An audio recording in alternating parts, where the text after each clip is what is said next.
Welcome back, guys, to another stream.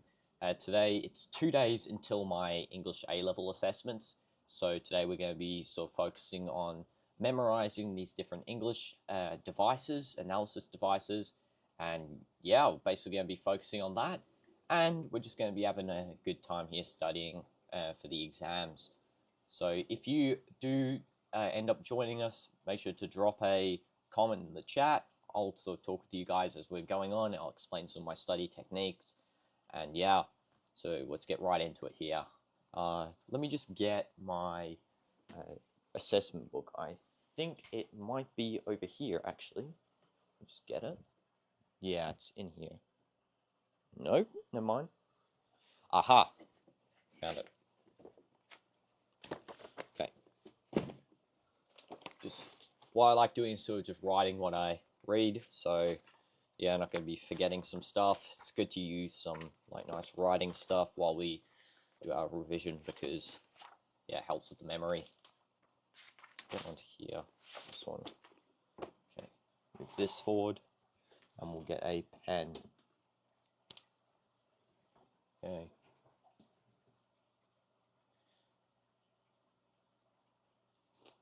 Just to make sure I see all the chat.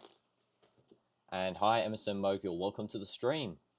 And that text on the chat box looks horrendously small, so let's go and just bump that up a little. Bump that up.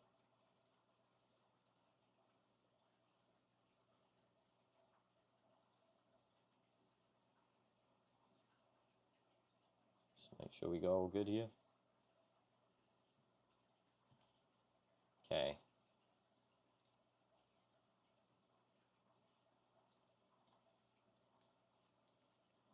Yeah, that's good. Hi, Ruhan. Welcome to the stream. How are you doing? Today, just studying sort of the English language here. Going to be writing down our different sort of devices for analysis. And yeah, also sort of just configuring the chat on the side here because it's like sort of appearing up small. So if anyone wants to sort of type on, and I'll see if I can sort of fix that later in the stream. And good to hear, Ruhan, as well. Yeah. Having a final push for the revision today. And yeah, that chat looks much better now. So we'll start with allegory. I like sort of doing some different terms that aren't really usual to sort of analyze in the exam, because what we want to do is sort of confuse the examiner. I know that sounds contradictory because you're going to be wondering, like, why should we confuse the guy when he's marking our paper and he's going to give our marks? If we use sort of in-depth analysis terms, however, we're going to be showing that we know more than the examiner, and that's something that I really sort of strive to do, something that really just puts a smile on my face, making sure I know more than the examiner and they know less than me. So we'll start with a couple of terms here. Allegory is not that, like, sort of unknown, but we got some ones down here like anachronism. I think that's pretty unknown. So yeah. Allegory, a narrative in which characters, events, and settings represent abstract ideas or moral qualities. In which characters, events, and guys, drop down below what subjects you're studying for if you are studying. And if you just want to chat with me, yeah, ask me questions, and that's all good. Feel free to ask me anything and I'll answer, as long as it's like sort of topic related, obviously. Events and settings represents abstract ideas or moral qualities. Yeah, so we're going strong there with allegory. Example, Animal Farm, obviously the famous novel by George Orwell. One of my favorite reads of all time. I actually tried writing a sequel to that, but I'm not skilled enough to do that. That's something only for masters of English. So alliteration next. Repetition of consonant sounds at the beginning of words nearby. Okay, and obviously she sells seashells by the seashore is an example of alliteration right there. Allusion. An indirect reference to a person, event, or literature. That's something I actually like to incorporate in the first part of paper 1 for English, is allusion, because it's sort of like a nice talking point. You can sort of branch off quite a lot. It allows you to also analyze a second text that is advancedly written. So for example, if we allude to sort of Shakespeare here, as shown in the example, he's a real Romeo, we can sort of expand then on the fact that Romeo is sort of a Shakespeare character. We can analyze sort of how Romeo acts from the play and sort of incorporate that into a direct reference into our text. And I feel like that's a really good talking point. If you're sort of looking for something to talk about and compare your text with the given text. Reference to event or literature. Yeah, and guys, feel free to type in the chat any questions you have, anything you want me to sort of talk about. Love chatting with you guys, even if you just say hi. It's something I like to do, just chat with you guys, have some fun here. Because as it says on my channel, nice relaxed atmosphere. We don't like doing the fancy stuff too much, so we're just here having a good time. Expanding upon a statement by adding further detail or explanation.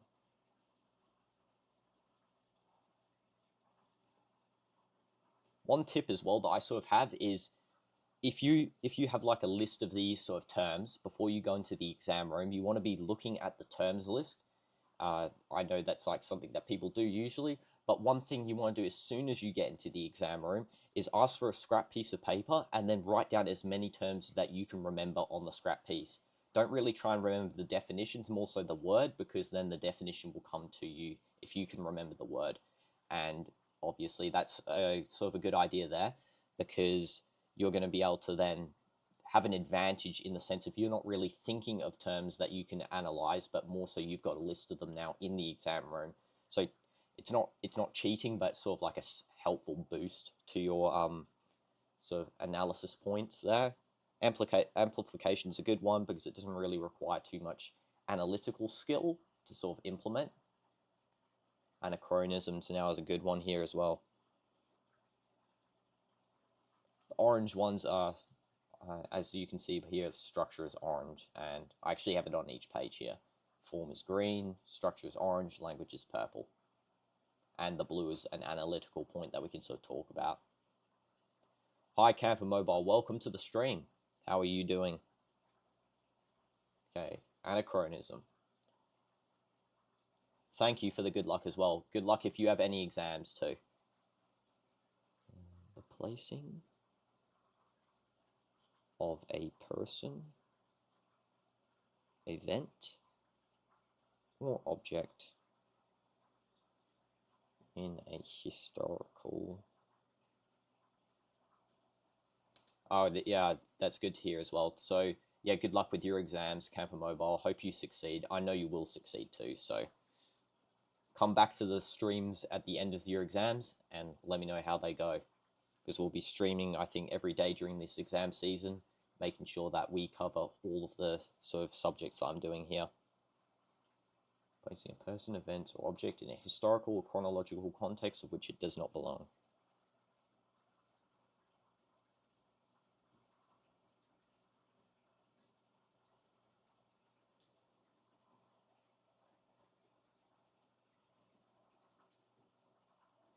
Okay, that's a good one as well. I like using anachronism, especially in creative writing. That's a nice one to sort of add in there because it shows you've got like niche knowledge on literature. Anadiplosis is next. These are all in alphabetical order, by the way, so that's why there's all like A words, and then we got B, then C, etc. Repetition of the last word of the prior clause. the start of the next clause.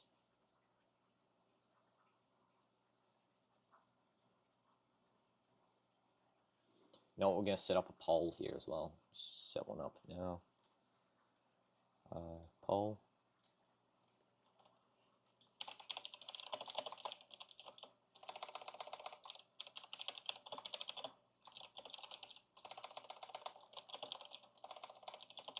Okay.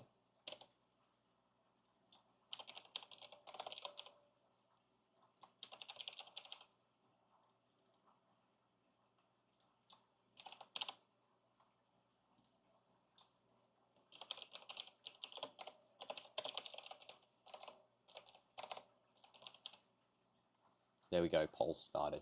So you guys can add to that poll if you want. Personally, I think the hardest subject there, I mean, I don't do most of them except for history. The hardest subject for me would probably be maths, because, yeah, I'm not a maths guy. Yeah, that's good to hear. So, yeah, I'll see you on May 26th, unless you want to stick around now as I'm studying here. Also, that chat is looking really thick on the screen. I might have to play around with after the stream on the sort of the chat settings on the screen, but yeah, we'll keep it there for now. Like some thick chat. Analogy. I think my final exam's actually on May 26th too, so that's pretty cool. Got the same date. Thanks, Ruhan. That's much appreciate that. I like just to stay positive for the exams, is what it is. If we do poorly, that's on me. If we do good, then yeah, I'm happy with either score, really. Take care of yourself. Thank you. And you too, take care of yourself. I know you're going to be doing good on these exams here this season. Just think of them like the boss battle at the end of a game, and we're just completing the boss battle, revising all the skills and that sort of thing, and then we're doing it. But yeah, good luck. Analogy. Comparison between two things, typically for explanation or clarification.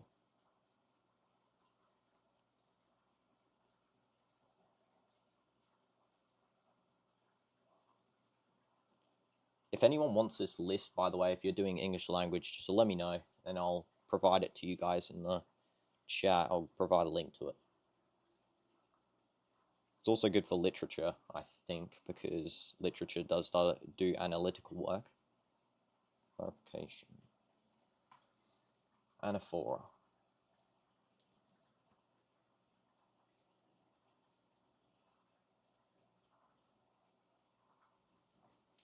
Okay, repetition of a word, phrase at the beginning of the next clause or sentence.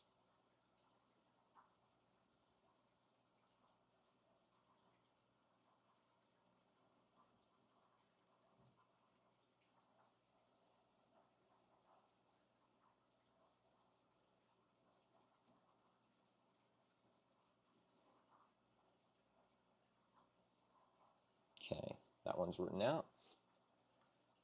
Anastrophe. A lot of Annas in here. Anastrophe, the inversion of the usual order of words or clauses. Yeah, that one you can remember sort of with the Star Wars quote by Yoda, "Powerful you have become, the dark side I sense in you." That's like a good sort of quote to remember, that anastrophe.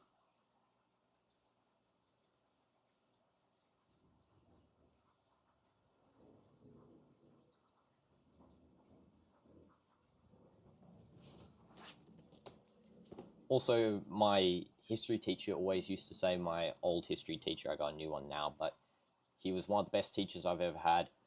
He always used to say the 3 ways to sort of memorize is reading, writing, and oral. So what I recommend, if you guys need any sort of tips for study, is read out all your notes, then write them all down on a piece of paper, and then read them all out while recording yourself.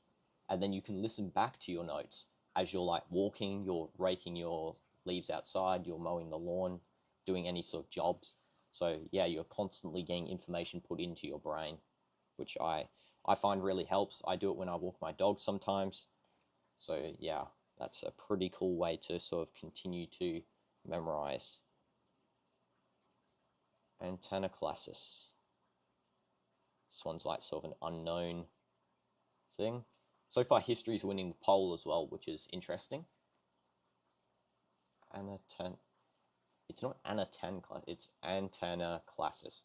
Repetition of a word or phrase in which the second occurrence has a different meaning. Okay.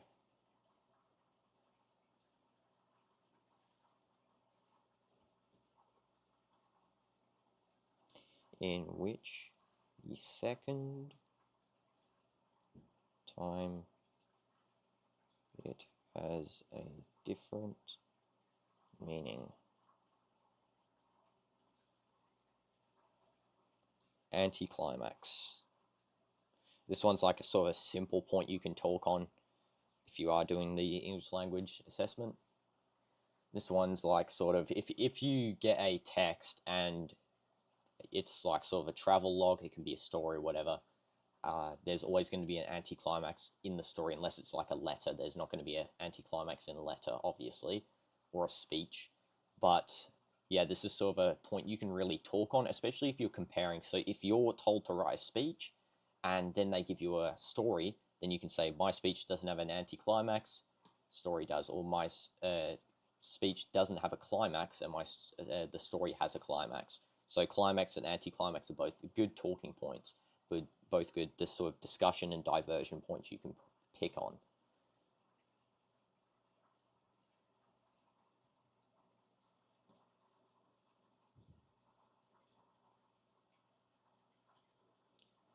Abrupt end to an exciting.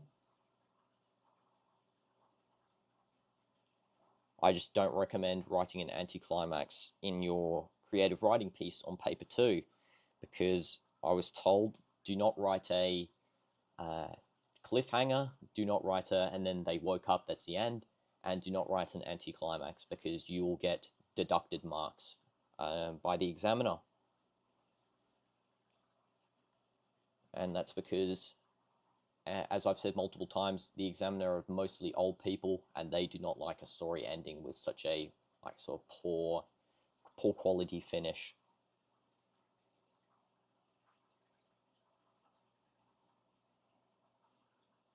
Antithesis. Juxtaposition of contrasting ideas.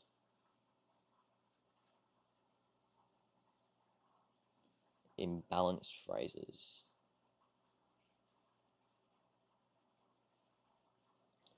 Okay. Aphorism.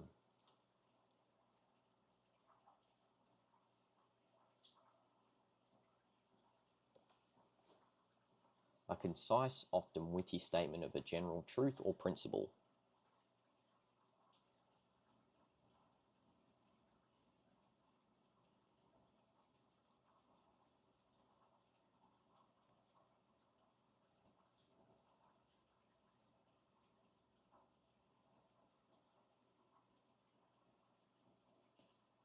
Okay, this one I don't really know how to say. Aposiopesis. Okay, and this one's like again a niche and analytical point here, which will be good to sort of catch the examiner off guard. Sudden breaking off in the middle of a sentence as if the speaker is unwilling or unable to continue. And this one's good to create a sense of suspense, as I've written here in the analytical point. And it allows sort of for a divergence onto more of, you can contrast the way your like leaflet, if you're given a leaflet again or a speech, you can contrast how those don't really incorporate these types of terms, whereas something like a story or a travelogue might incorporate this sort of idea. Even a speech actually might incorporate this, so you could compare a speech that you've written with this aposiopesis with something else which doesn't have that, and say how in the speech it creates dramatic effect or something like that. So it's nice, another good talking point. That will give you quite high marks. And this is a structural point as well.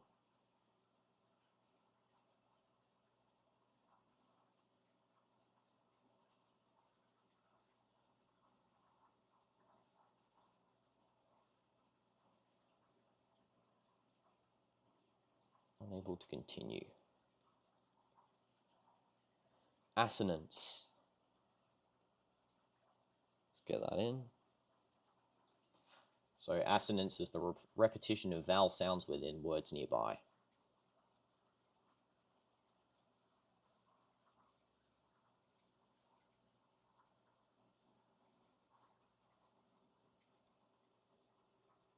Okay. Chiasmus. This one's another unique one.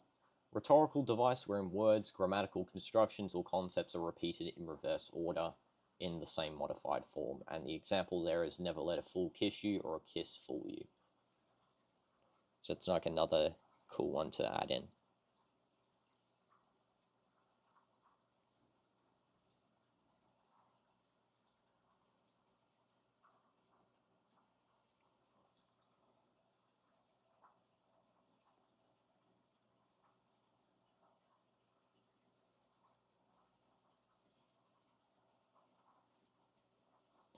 Repeated in reverse order.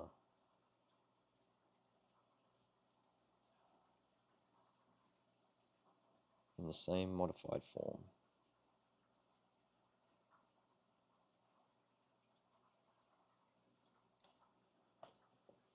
Okay. And once again, guys, if you want these notes, comment down below in the chat, and I'll provide them for you. This is for English language, Cambridge A-level assessments. But I think these are also helpful for any sort of analysis you have to do, even if you're doing the IGCSE, you're doing a different sort of exam board, a different program. This is all good for sort of English analysis here. Chronological order. I don't think we really need to write the definition for this one, but it's basically events, ideas in time order. Climax. Again, something we don't really need to write the term for, but it's sort of common knowledge at this point. Point of highest tension or interest in the narrative. I'm just going to write highest tension in a narrative. That's the end of that page there. Go on to our next page. Okay, we got the collocation. Now this actually comes up in paper 3 as well, but it's as a collocate table. So we do need to know the meaning of this term especially. So that is words that frequently appear together. Basically similes. Sorry, not similes, synonyms, my bad. Simile is a whole different thing. Connotation. Next. So I need to just turn my air conditioning on. It's quite hot in here. There we go. Okay. Connotation. Implied or associative meaning of a word beyond its literal definition.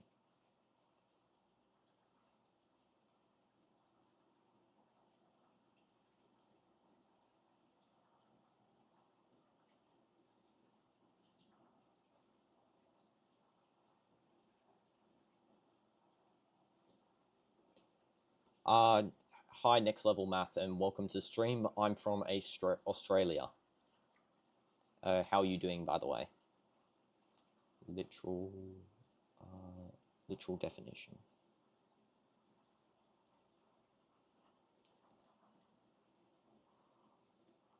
Cyclical structure.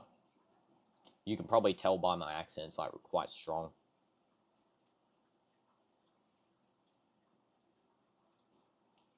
Australia. Narrative or textual structure that returns to its starting point. No, Australia, not America.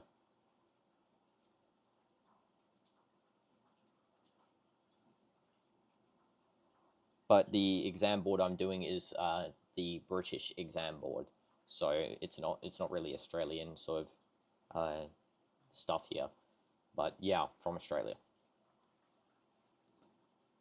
Narrative or textual structure that returns to its start point.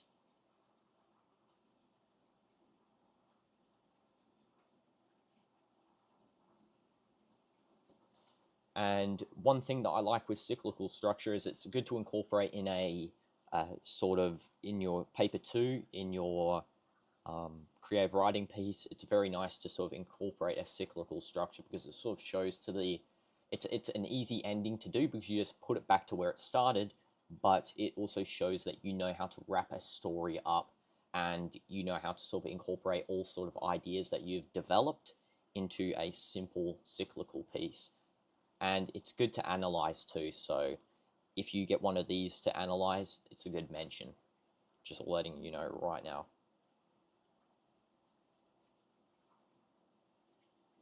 Because it can branch off to a bunch of different like sort of analysis points. When the audience is, this is the dramatic irony, when the audience is aware of something,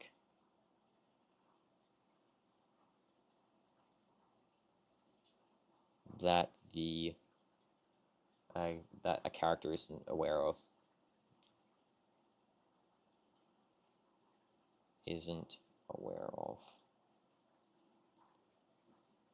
Can be used to form the entire structure of a play.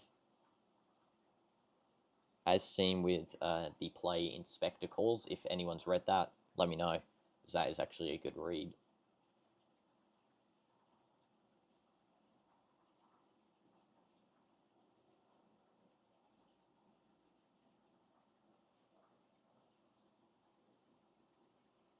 Actually had to do that one for my IGCSEs last year, the Inspector Calls play.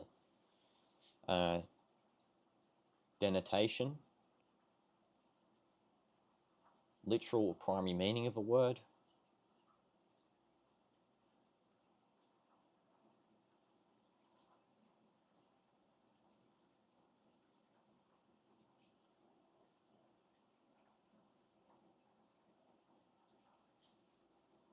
Primary meaning of a word in contrast to the feelings or ideas that the word suggests.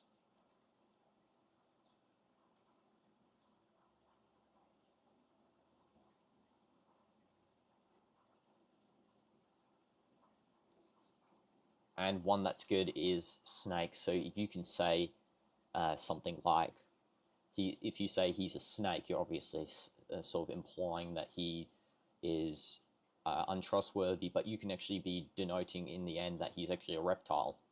So it's sort of like a switcheroo there. What type of exam is this? This is the advanced level English language paper 1 exam.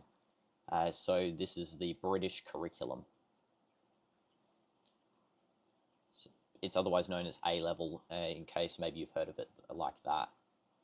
But yeah, I'm taking this exam in 2 days, so I'm sort of just wrapping up this English language stuff. I'm not too worried about this exam, to be honest, because it's based on really talent for an analysis.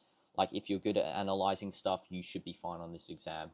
If you're not good at analyzing, then I recommend just writing down all of these terms. When you get into the exam, write them all down on a scrap piece of paper as soon as you can start the exam, because then they'll help you remember as many terms as possible. And then, yeah, just go immediately in and start trying to find wherever these terms do apply into your piece. I don't know how to pronounce this one. Diacope, I think. Repetition of a word or phrase broken up by one or more intervening words.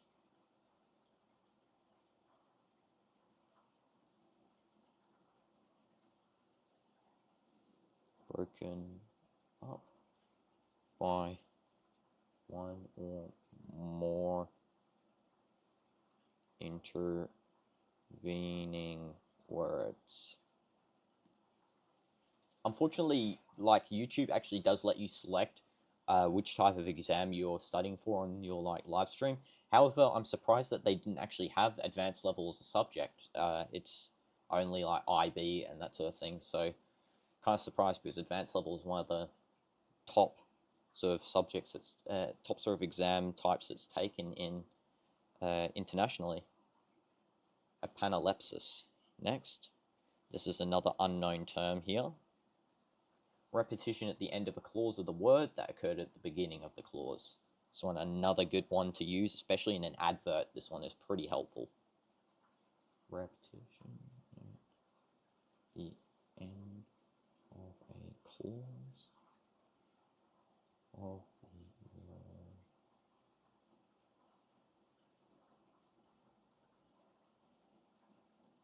the beginning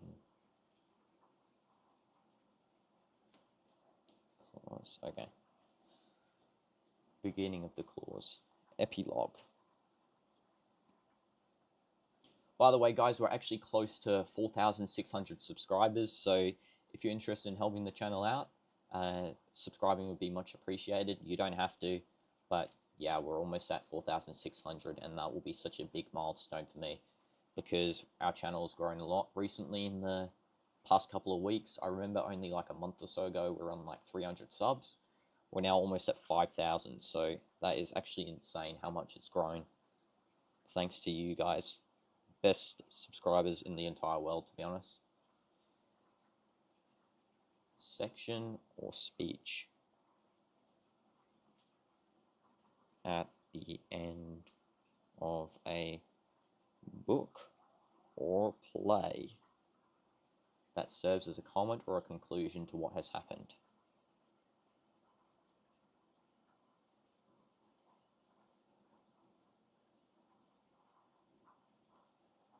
To what has happened.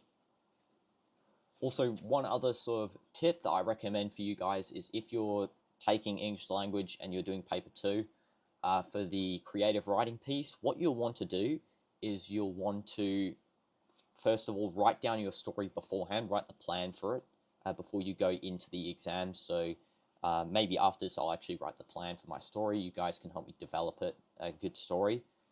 And then what you'll do is in the exam, the one where it's there, it gives you 3 options to pick the question. It'll give you an image, it'll give you a title, and it'll give you like the first line. And what you want to do is pick the first line or the title, because then whatever story you wrote, you can just incorporate the title at the start, and you can incorporate the first line into it. I feel like first line might be easier, although they could give you a hard one like Dear Diary or something like that. So it could change the format of your entire story. So the title is kind of good to use. I recommend that one maybe if you're going for a sort of easy way to complete paper 2. And then obviously the analysis skills all comes down to knowing this sort of information here on the screen. Okay, so epilogue has been filed. Now we'll go to epistrophe, which I think I pronounced correctly as well. Epistrophe. Repetition of word at the end of successive clauses or sentences.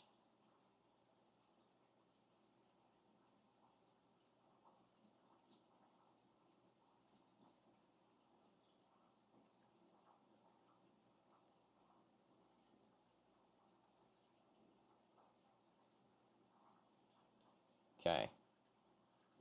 Frame narrative. This is a form technique. A story within a story, something good as well to do in paper 2, because it sort of helps layer your story in a sort of short amount of time. Because if you put a story within a story and you're only writing like 3 pages of creative writing, it's sort of going to help mold together a world that you've been building, and it allows for the examiner to sort of see, okay, this guy really wants to do, he's really good at world building, he's really good at in-depth sort of narrative thinking. So we're going to give him some extra marks here, or her.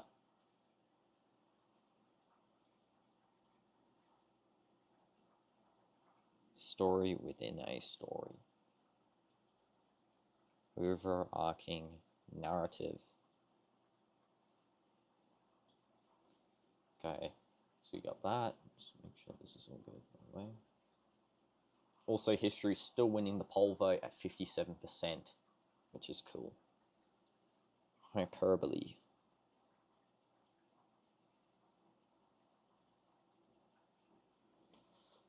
Hyperbole. Exaggerated statements or claims not meant to be taken literally.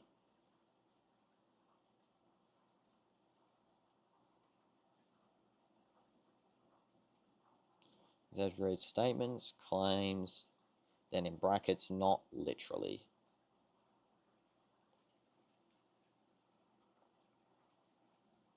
Hyperphora. Okay. 4. Raising a question and then proceeding to answer it. Raise question, then answer it. Okay. Imagery. I highly recommend, guys, do not use imagery as an analysis point in the exam unless you're desperate, because this one is a simple analysis point and it shows that you don't really know too much unless you've run out of ideas, and then you can obviously use it along with the rest of your points. But do not use imagery and do not use figurative language unless they're supporting points. In media res. Now this one I really recommend to use, especially for your paper 2. In media res, jump straight into the action. Obviously you're going to be starting like, bang, the gunshot went off, or and I was running from the police or something like that. And what that sort of does is it puts the reader sort of straight into the action, straight into what's happening in the story. You don't really need to do much world building prior to that. And that's something that I feel like is good to, if you're not really good at starting a story, you just go straight into the action there. And hi, welcome to the stream. Nice to know you from India. I have, again, I've said so many times, I have a lot of Indian viewers, and yeah, I'd love to visit there in the future. Let me know what subject you're studying, by the way, if you are studying some. Narrative in the middle of action. And something else with in media res is if you get the title, if you pick the title piece in paper 2, you can start the story straight in the action. You don't have to sort of world build with the titles. You can just go in the action with what story you planned, and then yeah, you can just base it off that and then do a cyclical structure just to show that we ended back in the action there. So a couple of things you can sort of add in there to sort of complement each other. Irony is another good one. Okay, so expressing opinion with opposite language. Basically, that's what it means.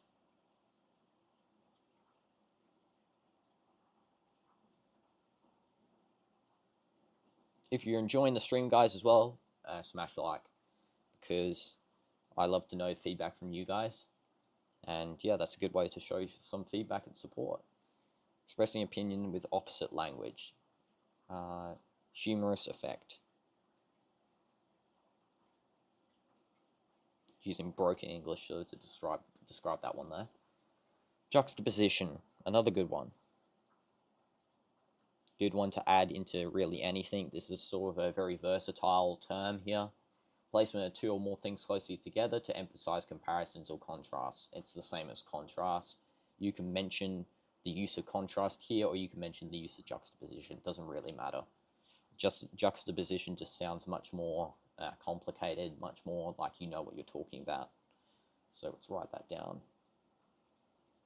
2 or more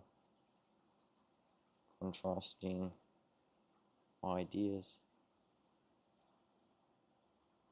together. Yeah, in the future, if that's why I hope in the future, if we get enough support, enough fans, then yeah, we can meet together up with all of you guys in different countries. I'll do kind of like sort of what I Show Speed. I don't know if you guys watch him, how he goes to different countries. I feel like that's something I would enjoy in the future to do as well. Go to different countries, meet you guys, do some challenges, some videos there, and live streams. And that's somewhere I hope to reach in the future, that sort of status where I can do that kind of stuff.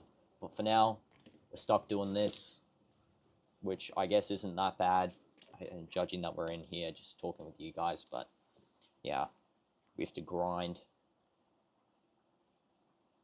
If you want to also keep in contact with me, make sure to join the Discord server.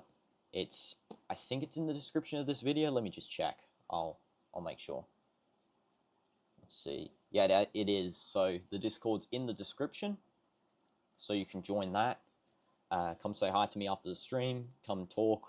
We can chat about anything. Also, the stream content's on there too. The videos are all going to be there. So whenever you want to keep up to date, yeah, just message in the Discord. Lie totes is an understatement. but it's positive expressed by the opposite, negative. Expressed with negative. And I really recommend highly to do a litote rather than an understatement, which understatement's down here at the bottom. And the reason I recommend that is because with a litote, it's sort of more advanced technical term, and you can analyze much more so on that.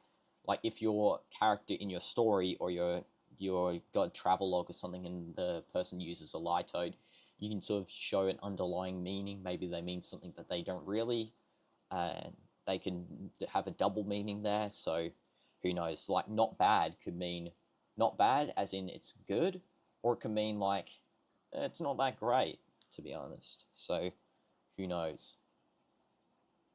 One thing I love about English language, by the way, guys, is the fact you can waffle forever in that exam. Literally, just you can talk about absolute nonsense and they'll give you marks for it. Metaphor. Word, phrase. Applied to objects / actions to which it isn't applicable.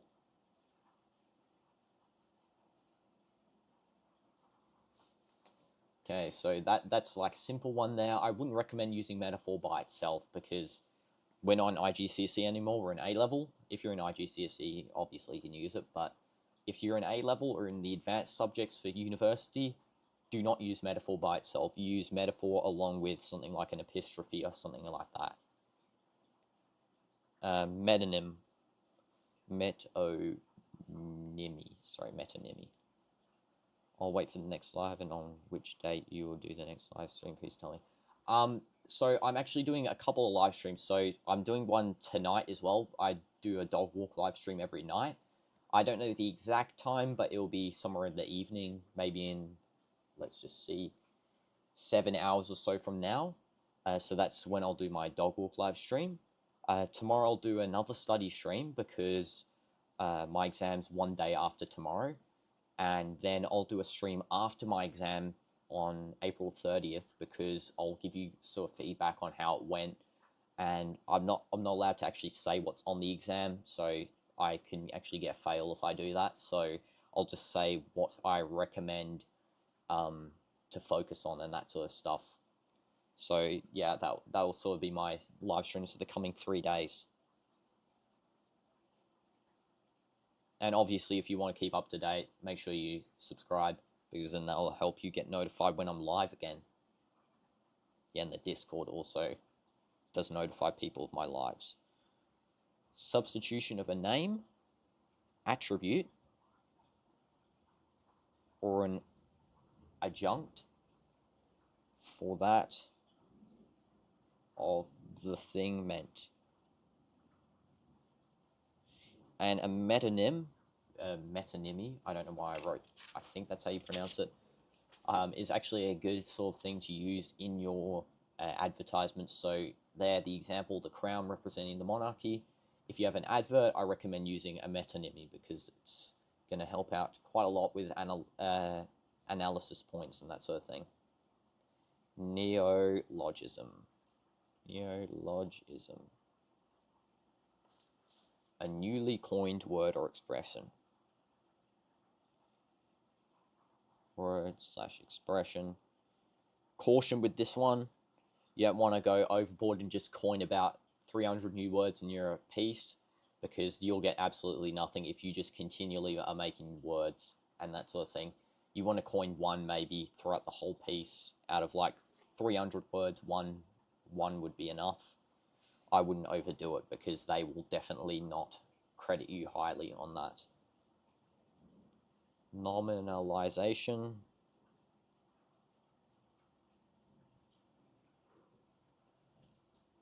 That is the process of forming a noun from a verb or adjective.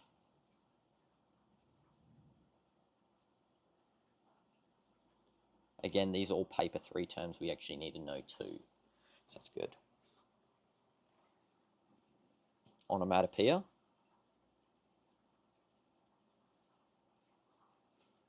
A word formed from the sound associated with its producer.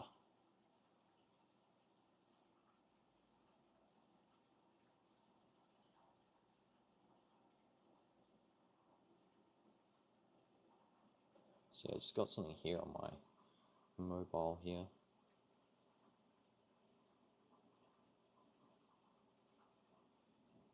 Yeah, just making sure. I think the document's kind of clear on my thing. Maybe it's my internet's high because I'm directly plugged into my thing. Maybe I'll zoom in for you, I guess. It is, my internet is as high as possible, so, and here, let me just sort of, I'll make it so it's actually visible on both sides. If I go like this, oops, if I go like sideways, maybe I do that. Is that better? Yeah, the doc's clear. And hi Ibis, welcome to the stream. How are you? Yeah, I don't think there's anything problem with it. Because I got the stream up on my phone too, so yeah. Oxymoron. And an oxymoron is an apparent contradictory term which are juxtaposed together. We don't really need to write the full meaning of that, so we'll just go juxtaposed contradictions. Okay. Next up, a paradox. Again, another simple term. These are all pretty simple IGCSE type terms here. A self-contradictory statement or proposition may prove well-founded or true. So basically a contradiction that is true. Parallelism. And what that is a successive verbal construction in poetry or prose that corresponds in grammatical structure, sound, meter, meaning, and etc.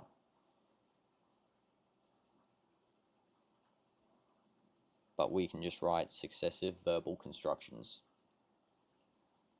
And even though it says in poetry and prose, you can use this in your creative writing piece, you can use this in your advertisement leaflet, because it's sort of a good analytical point that you can sort of branch off. Sort of the whole reason that you're sort of looking at these points is because when you're writing, you want to put as much sort of analysis as you can into one sort of piece, because then it just makes the essay sort of questions much easier and the comparison questions easier when you're writing a pure paragraph. You're not going to have to think too much. And when you're writing as well, make sure to note down on a scrap piece of paper your terms and your quotations as you're going, because then it sort of prevents you from having to search for them as you're going through the exam. So yeah, that's a little tip there. Parentheses, I'm not going to write this meaning because we know what a parenthesis is. Paronomasia, or a pun, a play on words. It's pretty simple. Just make sure this is all good as well. Okay. Pastoral, work of literature portraying an idealized version of rural life. So, work of literature, idealized rural life. Okay. You would only really use this one if you're sort of doing, in your creative writing piece, a sort of piece on that. Otherwise, I wouldn't recommend using that as an analysis point. Personification, IGCSE term. Attribute of a personal nature or human characteristic to something non-human. What do I want to become in the future? YouTuber, of course. But if that doesn't work out, I'm thinking of doing anthropology, which is, if you don't know what that is, it's sort of history, but the study of how civilization sort of came to be. And that's something that kind of interests me. And as an anthropologist, you get to look at fossilized remains, you get to look at sort of old human art, so cave art, that sort of things. You get to look at areas like Pompeii, have a look at how their civilization sort of developed, collapsed, and we get to look at current laws as well. So It also can lead to things like advisory, if you're not looking for fossilized work or paleontology. You can do some other different things as well. You can do anthropology for rural tribes that currently exist, so you can study how those tribes are currently living in the modern civilized world. And as well, you can do anthropology on nature, so environmental anthropology is pretty interesting as well, something that might become more prominent in the future too. But other than that, yeah, YouTube. I'm just going to game 30 hours per day and sit here, grow, fat, and die. So, personification. Personal, nature, or human characteristics.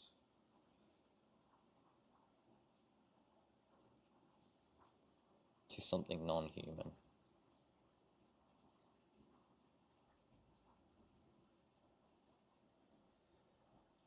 Picaresque. This again is like a pastoral. It's something that's just it's the natural hero scene, like what you see in ancient Greek tales. It's sort of just what that is. So we can even write here classical tale with a hero from the low class who then becomes sort of the king, ruler of the country or province. From low class. It's the hero's journey, basically. Polyptoton.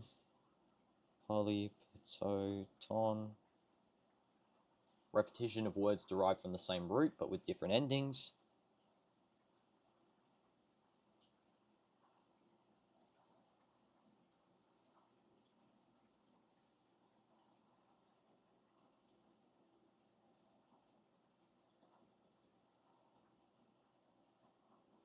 Okay, got that one in the secured anyhow. Polysyndeton, that's the next one.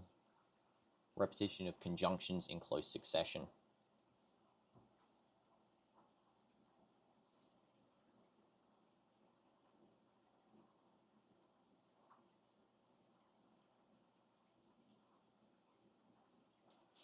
Okay.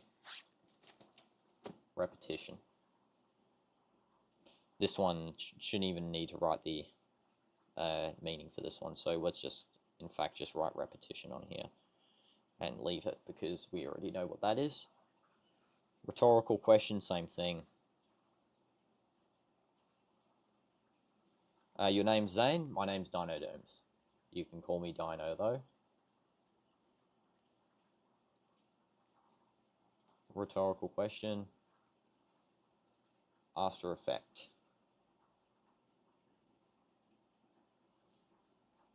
Effect, no answer.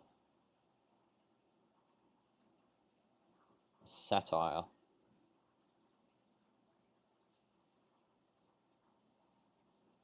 Now, I've actually said my actual name in a past stream before, so you can go find it if you really want to know my name. Otherwise, yeah, just call me DInoDoomz, because that's the name of my channel, and that's who I want to be as a YouTuber.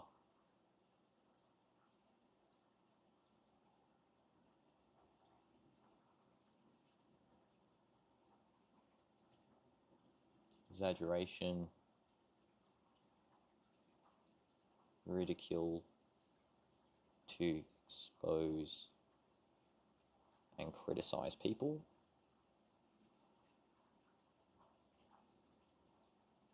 People's stupidity or vices. Okay, and this is contemporary politics. Now, a satire, I highly recommend you don't write it on contemporary politics if you're doing an exam, because your examiner might not agree with your political ideology or alignment. So I highly recommend do not do that. That's just going to give you a immediate sort of downgradement. Even though they're not allowed to downgrade you in the assessment, the examiner, if they do not like your political stance, they will not want to give you high on certain things. Unless the political thing you're sort of making fun of, like, is generally known as, like, a bad sort of sentence with a few words. often used for emphasis or to create a sense of urgency.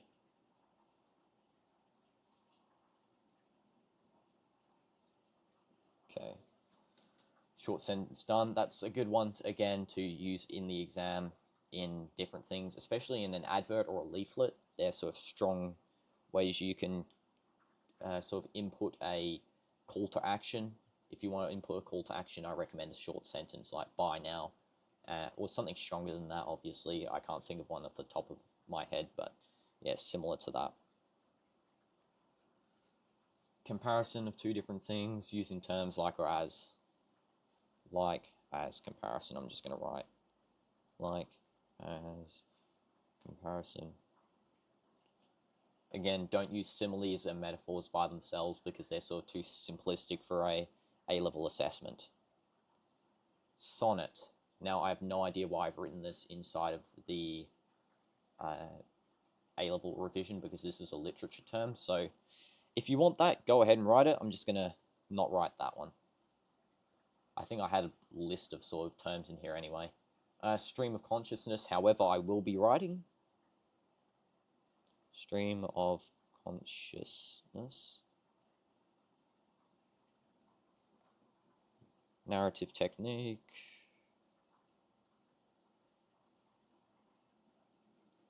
That presents a character's thought and feelings.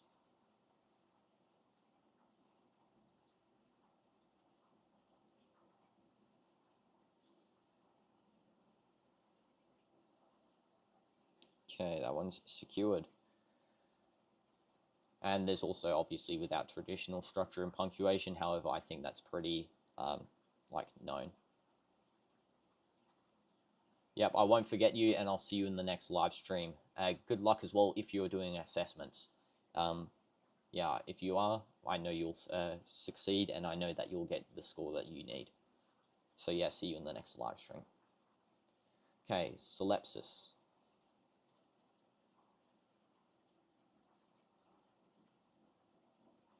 A word which applies to two others in different sentences.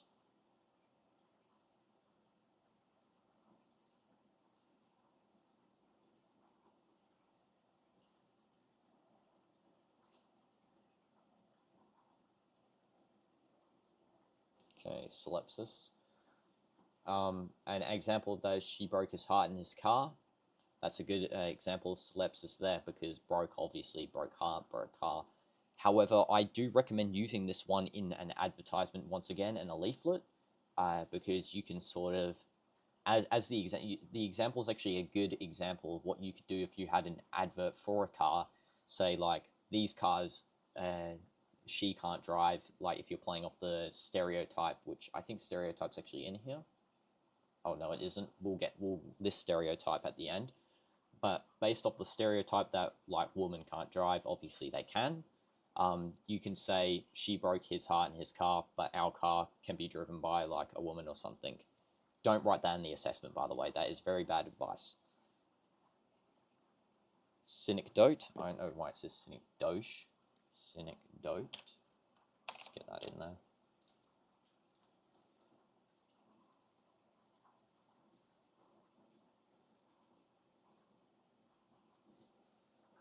A part which is made to represent the whole or vice versa.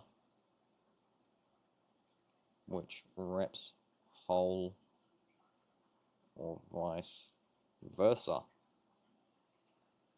Syntax. One other one that we actually haven't listed in here, which we'll get to at the end as well, and I'll just mention actually briefly now, is field-specific lexis, which is the lexis or words used that are related to a specific sort of field, discipline, or subject. So, for example, field-specific lexis for maths would be like Pythagoras, quadratic equations, that sort of thing. That's field-specific lexis. For climbing, it would be like rope, grapple, notch, cliff. So they would be field-specific lexis for climbing. So there's some different types there. Syntax, arrangement of words, phrases to create well-formed sentences in a language. Or, yeah, in a language.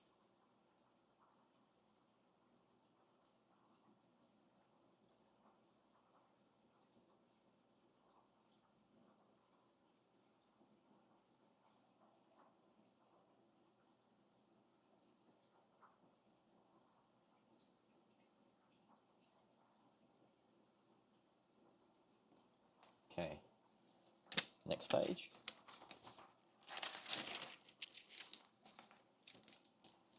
Just straighten that up.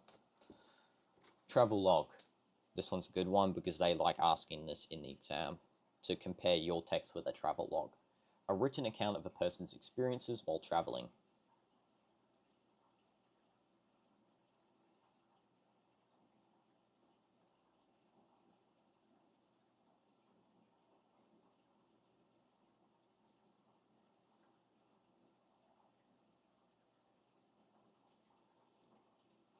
And you can sort of use, as the analysis point says here, travel logs allow for the exploration of culture differences and personal growth through the lens of travel, analyze how the first person perspective and the episodic nature of form affects the reader's understanding of the travel location. So I've actually written this sort of analytical point for a few of these terms up here, not these ones, but like sort of the important terms up here. So they're sort of good points to sort of branch off of. And yeah, I feel like travel logs have a lot to sort of unpack. Next one, tricolon. As the example suggests, veni, vidi, vici, I came, I saw, I conquered, 3 parallel words, phrases, or clauses. It's also known as a rule of 3 in some assessments. Words, phrases, or clauses. However, if you want to be fancy, call it tricolon, its actual name. Understatement. We know what an understatement is. It's being portrayed as less important than it is.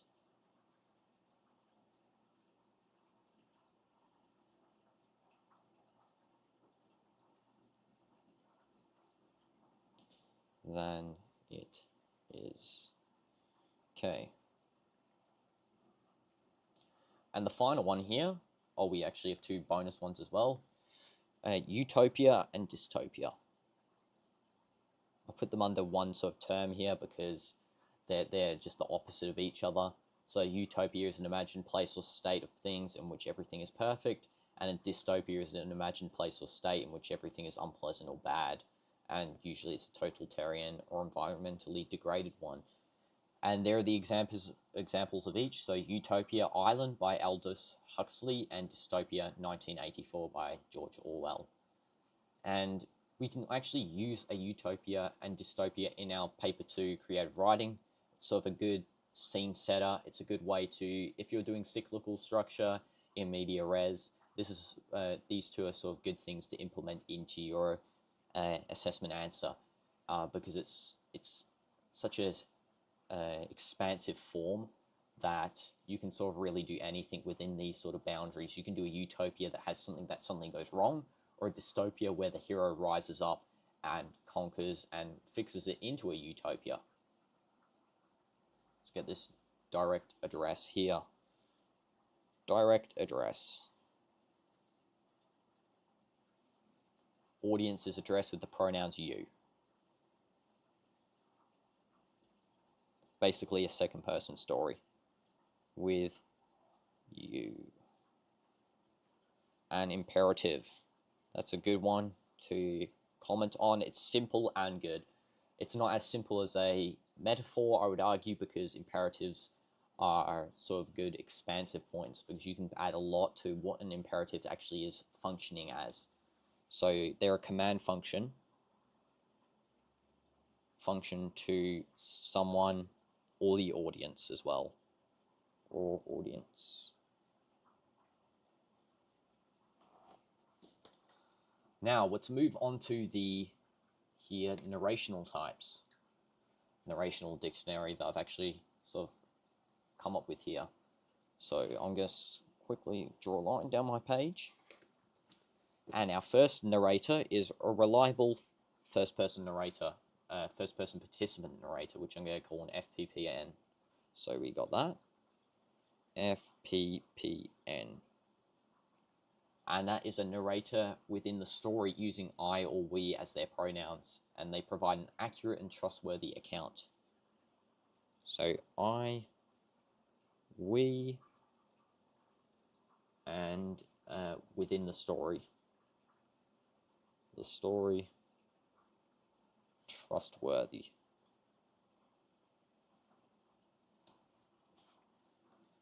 And I've actually written here a detection for each type. So if you are in the end analyzing these, a good detection for them, if I zoom in a little bit, maybe that's too far.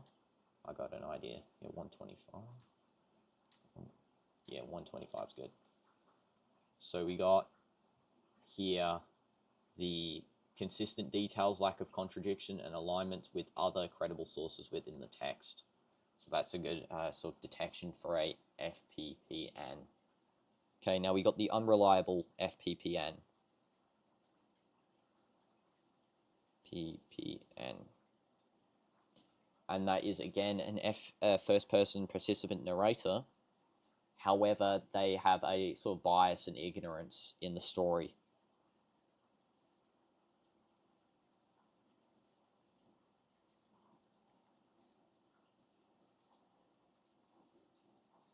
Bias and ignorance in the story. And we can detect that with contradictory statements, inconsistencies, and evidence that contradicts the narrator's claims. So another character could say something and prove the narrator false. And obviously, you have to sort of detect if the other character who's proving the narrator false isn't unreliable in themselves. Naive first-person participant narrator. So it's a narrator lacks understanding of the events that they describe, and they're again first person. PN. So lacks understanding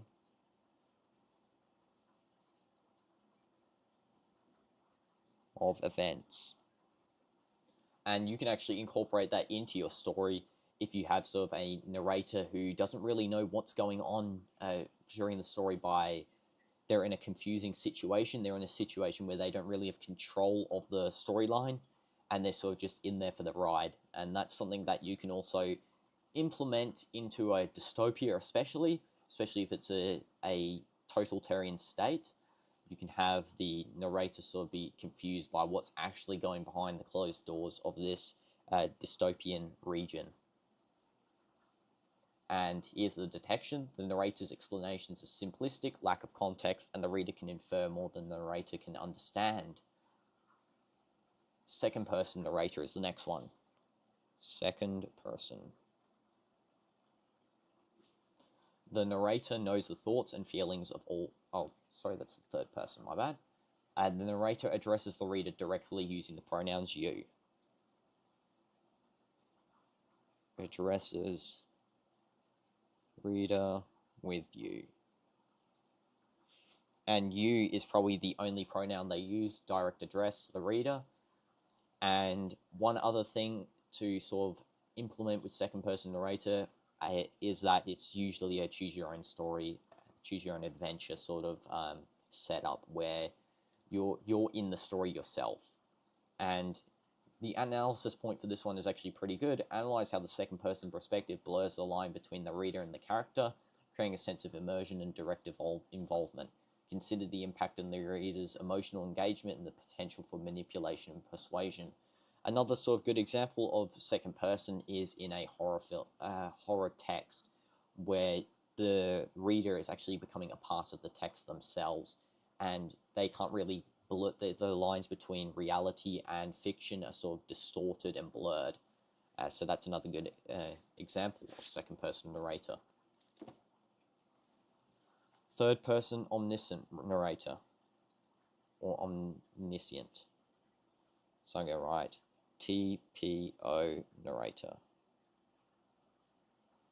And that's a narrator who knows everything.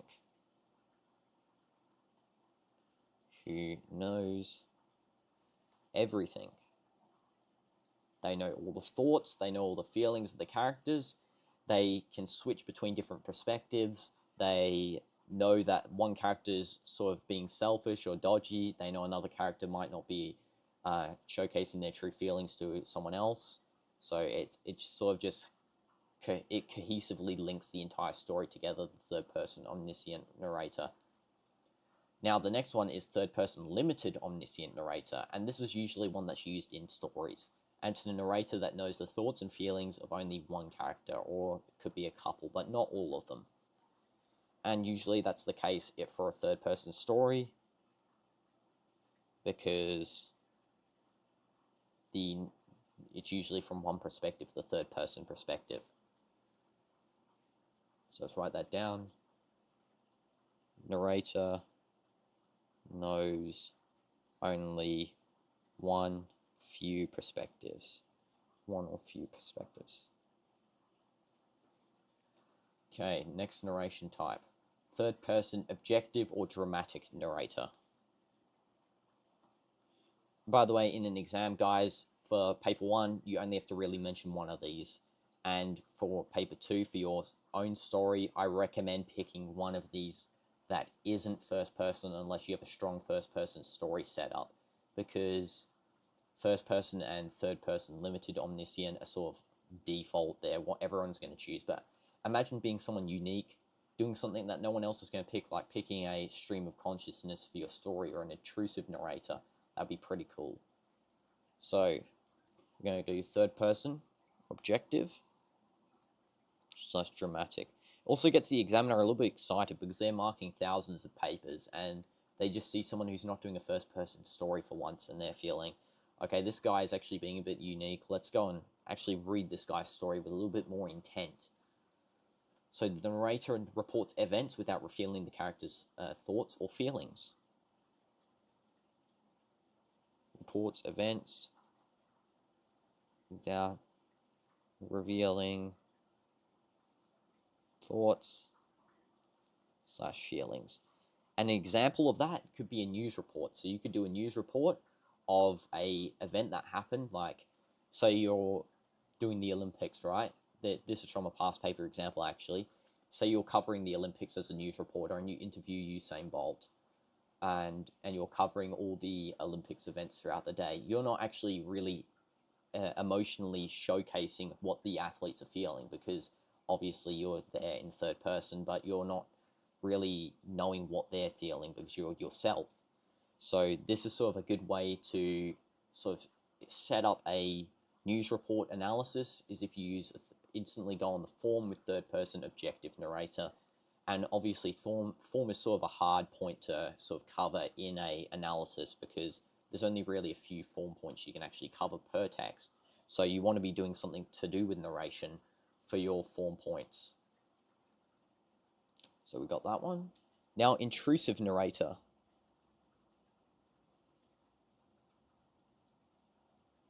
And an intrusive narrator is, let me just quickly refresh this. Okay. An intrusive narrator is a narrator who interrupts the narrative to offer commentary or opinions. So we'll quickly write that down. Narrative for commentary / opinions. One example of that is actually from a video game that I tried out maybe a couple of weeks ago, I think it was, the Stanley Parable. The narrator in that is an intrusive narrator combined with a second-person narrator. So the narrator in that sort of video game, you're playing as a character and it's all about the story changing in the game. And the narrator constantly interrupts and asks, like, what are you doing? Like, you should be going somewhere else when you go off track. That's an intrusive narrator right there. Someone who's incorporates themselves into the story and actually has a direct impact on the story. Stream of consciousness next.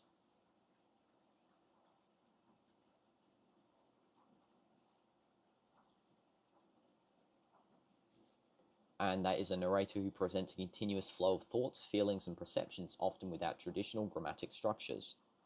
And we actually did have stream of consciousness before, so just refer back to there for that meaning. Next one, multiple narrators. And the best example of multiple narrators that I know is from the book series. You might know Percy Jackson. The second series in that series of novels, Heroes of Olympus, has the multiple narrators perspective, where each chapter is a new narrator. So you could get Percy Jackson as one of the narrators. Then the next character could be Jason, who, if you've read the story, you know who that is. You could get Grover as the next narrator, and so on. So you're switching narrators each chapter, and you're offering alternative perspectives, different perspectives, and different events. Different POVs offered. Okay, next one is the focalizer. And it's a character through whose eyes the narrative is filtered, even if the narrator is third person. So, as the detection states, because this one's a little bit difficult, the narration is heavily influenced by the perspective of one character, even if the narrator is third person. So, this is technically what people use throughout third person stories. However, it's good to name it as focalizer, because you're sort of getting a little bit of in-depth knowledge there. You're sort of showcasing to the examiner, I know the technical terms here. And yeah, this is just another good analysis point to go off of if you have a third-person story that's going through the eyes of one person. So it's basically a third-person limited omniscient narrator. Interior monologue. Interior monologue. Now, usually these are throughout a story, and it's basically when the narrator suddenly switches to presenting their thoughts and feelings, and it's usually unfiltered like a stream of consciousness. However, this is done mainly in plays.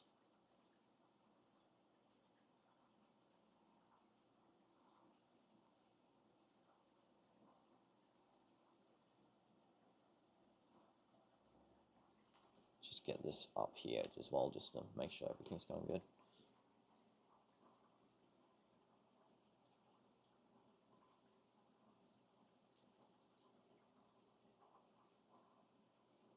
Okay, just let me get this all up, because I'm getting constantly replies in here.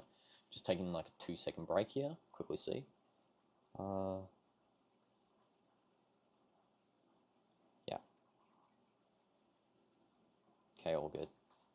And also thanks MSM Mogul for the comment. Much appreciate that. Hopefully this information is helping you guys out. Collective narrator. And now what a collective narrator is a narrator who tells a story from the perspective of a group or community, using we as the pronoun. And it's a shared consciousness. So one example of that might be, so say you have a community of people in your story, you might have if you're talking about racial divide in a story and you want to sort of assert your stance on that, you might use we to sort of define each racial group and sort of showcase how they are sort of being divided by society. And then in the end, you can sort of use we to collectively group them all together and show that they've come to a unification. That can also be done if you have multiple perspectives as a narrator, and then in the end you use we in like the final paragraph, and you can show sort of a shift between a focalizer to a collective narrator. And that's something good that you can really analyze on and sort of help you out with sort of defining sort of unification within a story. We showcases group, and unison.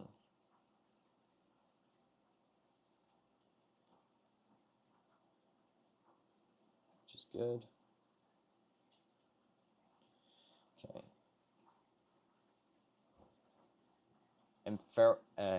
I usually have trouble pronouncing this word. Ephemeral narrator, I think I did good then, exists for a limited portion of the narrative and then disappears or shifts focus to another perspective, and it creates fragmented storytelling experiences. So this can also be within sort of a third-person collective group, like the multiple narrators, where it sort of shifts and it breaks up the story, to be honest.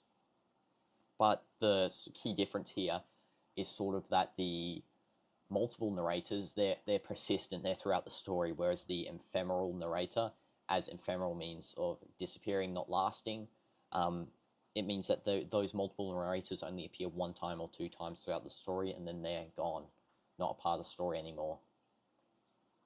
So we can actually call it here limited / temp multi-narrators.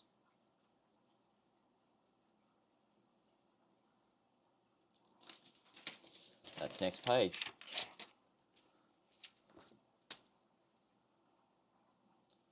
And we've been doing the stream for 1 hour and 20 minutes, so that's good time for a study here. And thanks Emerson Mogul for the smiles. Carnivalesque narrator.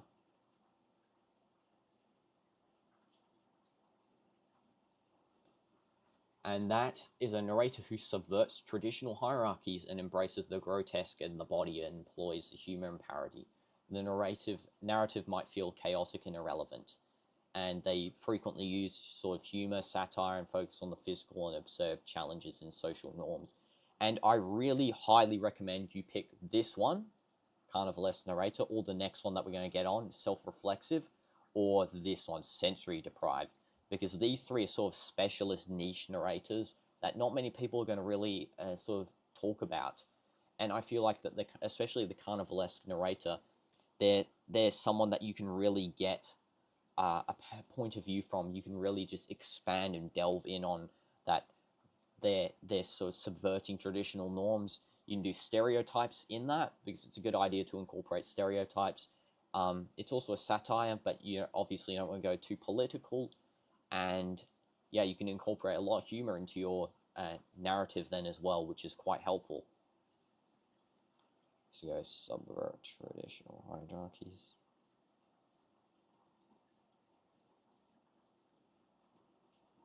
Okay. Then we got the self-reflexive.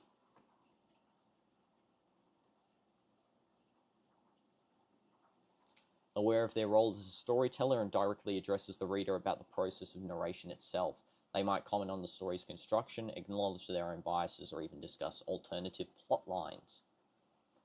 So I feel like that's a good one. Again, this is similar to that game that I was talking about, Stanley's Parable Universe.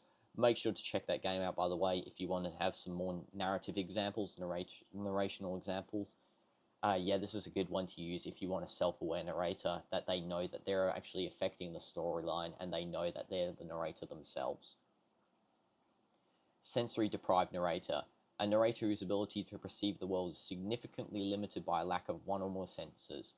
And what I recommend for this one is to try and pick either, as I've written here, blind or deaf narrator. And what that does is really just opens up the possibilities of storytelling, and it makes your story really unique. Like, I remember in IGCSE, I had a story, and this is like sort of a story time here, so let's just quickly go like this, where I go like, deactivate that for a sec. I'll go to this one here. Might have just seen there for a second, guys, by the way, the scoreline from yesterday's Real Madrid game, or the days ago Real Madrid game. So one thing that I had, and I'll sort of talk about this, is that in my IGCSE, I sort of had a story, and I was thinking of what to write. This was during the exam as well.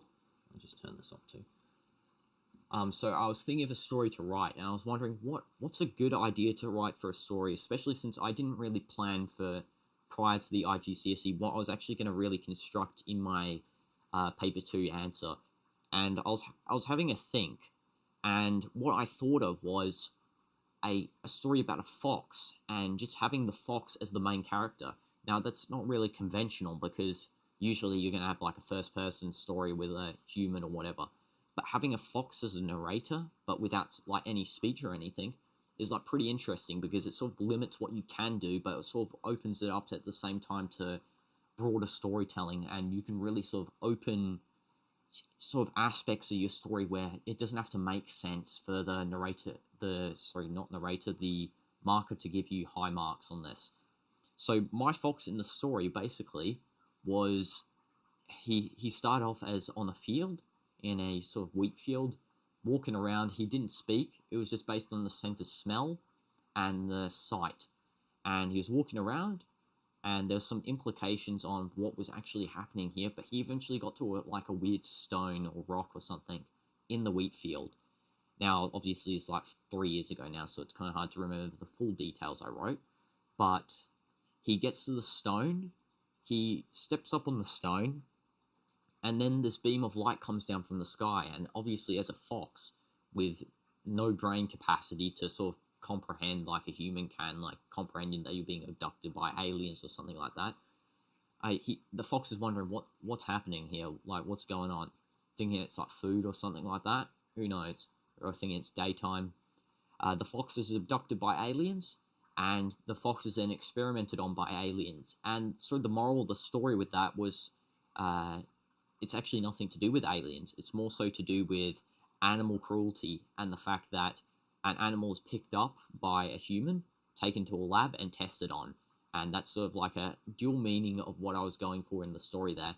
And that story actually got really high marks. And to be honest, when I finished writing it, I got back in my car to go on the way home, and I thought that story was one of the worst pieces of literature I've ever written in my life. I thought it was so bad, and the examiners liked it. They gave it full marks, and the reason is because it's just something unique, something that is different to what other people are doing, and I feel like that's something you really need to strive for in your exam. Do something that's different. Do something that's not been done before. So you wanna do a story from the point of view of a cat, do it, or a point of view of a alpaca, do it. If you want to do a story from the point of view of a tree, that would be pretty interesting to do. Something that's a bit different. Or, yeah, just don't go for the same first-person perspective stories. I feel like those are overdone, especially in the modern times for exams. Every story has to be first-person. Every story has to be about a hero doing something, completing an objective. But, yeah, that fox story to me, it sort of came at the second thought, because originally I actually had 2 stories. I wrote the first story, and then I stopped, and I started writing the fox story with the limited time I had left. The first story was like some maze story when it was like first person, human, whatever. But yeah, the fox story was only like 2 pages long, had barely any information. It was sort of like a short story there. But yeah, got max marks almost. So I highly recommend to anyone doing this, please pick a story that is not first person narrative or third person narrative like the basic ones. Do something that is different, you'll get full marks. So let's get back to it now. If I go here. Okay. So for our final, we already did this one, sensory deprived, and so that sort of just wraps up, to be honest, what the narrative types were. We do have these writing leaflets and all that sort of stuff. However, we did do this before the other day, so make sure to check out that stream. And to be honest, because I think I have to, I have some other commitments at the moment, I'll be having to do those now, so I might have to end the stream now. However, guys, I will be doing a stream later, as per usual, walking my dog at night. So if you are enjoying those streams, smash like, smash subscribe. If you're enjoying this stream, smash like, smash subscribe. Hopefully it helped you guys out too. And I hope anyone who's doing the A-level English language assessment in 2 days succeeds. Join me tomorrow for more revision on it. We'll be doing our story constructions. I know I said we'll do it today, but I feel like it's better to do it in a fresh stream when my mind's not so cluttered on trying to remember like these sort of narrational terms and that. But yeah, guys, thanks for watching. Hope this was a good stream, W stream if it was, and I'll see you guys next time.